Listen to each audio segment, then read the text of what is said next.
ہم کئی مرتبہ خطبہ جمعہ وغیرہ میں سنتے ہیں جو امام صاحب کہتے ہیں، وہ کہتے ہیں نوجوان لڑکے جتنا جلد ہو سکے شادی کریں، اور نوجوان لڑکیاں بھی اپنے بیٹے اور بیٹیوں کی شادی کرنے میں پہل کرو۔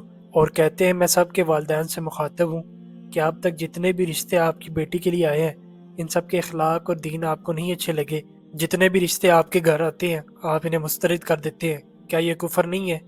آخر کب اپنی بہن یا بیٹی کی شادی کرو گے؟ اس کے بعد وہ ایک قصہ بیان کرتے ہیں اور کہتے ہیں کہ سنو کہ ایک کنواری لڑکی تھی کہ جس کی عمر تقریباً 40 یا 50 سال کے قریب پہنچ گئی، لیکن اس کے باپ نے اس کی شادی نہ ہونے دی۔ جب اس کی موت کا وقت قریب آیا تو اس نے اپنے باپ کو بلوایا، کہا میرا باپ کہاں ہے؟ تو اس کے باپ اس کے پاس تشریف لے آیا۔ اس کے باپ نے کہا میری بیٹی حکم کرو کیا کہنا چاہتی ہو؟ اور اس کے باپ نے اس کو شفا یاب ہونے کی دعا دی۔ اس عورت نے کہا ابا جین آمین کہیں۔ اس کے باپ نے کہا آمین۔ دوبارہ عورت نے کہا کہ ابا جی آمین کہیں۔ اس کے باپ نے کہا آمین۔ تیسری مرتبہ دوبارہ کہا کہ آمین کہے۔ اس کے باپ نے کہا آمین۔ پھر لڑکی کہنے لگی اللہ آپ کو جنت سے محروم رکھے جس طرح آپ نے مجھے ساری زندگی شادی سے محروم رکھا۔ پھر امام صاحب کہتے ہیں کہ اللہ کے واسطے مجھے بتائیں کہ کون یہ باری جملہ برداشت کر سکے گا؟ کتنی ہی لڑکیاں ہیں جو اپنے لیے ماں کا لفظ سننا چاہتی ہیں لیکن ان کے والد نے انہیں جکڑ رکھا ہوا ہے یا ان کے بھائیوں نے شادی کرنے سے ان کو روکا ہوا ہے۔ اللہ ان سب کو اور تمام مسلمانوں کو ہدایت دے۔ انہوں نے ناحق شادی کرنے سے روکا ہوا ہے یا پھر لڑکے کے حسب و نسب کی بنا پر شادی سے روکا ہوا ہے۔ ایسے لوگ نبی صلی اللہ علیہ وآلہ وسلم کی وصیت پر نہیں چل رہے اور کہتے ہیں اپنی بہن یا بیٹی کی شادی صرف قریبی رشتہ دار، چچا کے بیٹے یا خالہ کے بیٹے وغیرہ سے کریں گے، خواہ جو دوسرا لڑکا جو رشتہ مانگ رہا ہے وہ ایک اچھا لڑکا ہی کیوں نہ ہو، اس کے اخلاق بھی اچھے ہوں اور وہ محترم اور بہت ادب کرنے والا شخص ہو، ہر کوئی اس لڑکے کی نیک سیرت کی تعریف کرتا ہو۔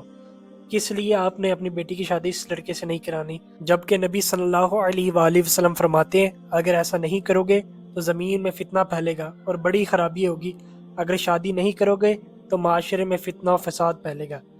کیا آپ کو شادی اور اس کی اہمیت معلوم ہے؟ اگر استطاعت کے باوجود شادی نہ کی جائے تو معاشرے میں زنا منتشر ہوتا ہے، معاشرے میں اغوا کاریاں اور قتل عام ہو جائیں گے۔ آج کل کے اخبارات اور میگزین پڑھ کے دیکھ لیں، کتنے ہی معصوم بچے اغوا کیے جاتے ہیں جن کی عمر 5 سال سے بھی تجاوز نہیں ہوتی، ان کو اغوا کیا جاتا ہے اور حرام تشدد کیا جاتا ہے اور پھر آخر میں انہیں قتل کر دیا جاتا ہے اور باہر گلی میں پھینک دیا جاتا ہے۔ کیا آج کل کے والدین یہی چاہتے ہیں؟ کیا آج کل کی لڑکیاں بھی یہی چاہتی ہیں جو لڑکے والوں کو بے جا اعتراضات کرتی ہیں اور شادی مسترد کر دیتی ہیں اور کہتی ہیں کہ مجھے تو ایسا لڑکا چاہیے جس کی شکل ایسی ہو اور ایسی رنگت ہو اور اس کے گھر والے ایسے ہوں اور اس کی گاڑی ایسی ہو اور بینک اکاؤنٹ میں اتنا پیسہ ہو وغیرہ وغیرہ، اور پھر آخر کار یہ نوبت آتی ہے کہ لڑکے کو ہاتھ سے کھو بیٹھتی ہے اور کنواری رہ جاتی ہے اور پھر کہتی ہے واللہ اگر لڑکا 1 ریال یا 10 پیسے کا بھی مالک نہ ہو میں اسے شادی کرنے کے لیے بھی تیار ہوں۔ اللہ سے دعا ہے کہ اللہ تعالی ہم سب کو اور تمام مسلمانوں کو ہدایت دے اور زنا جیسے بڑے گناہ سے بچنے کی توفیق عطا فرمائے، آمین۔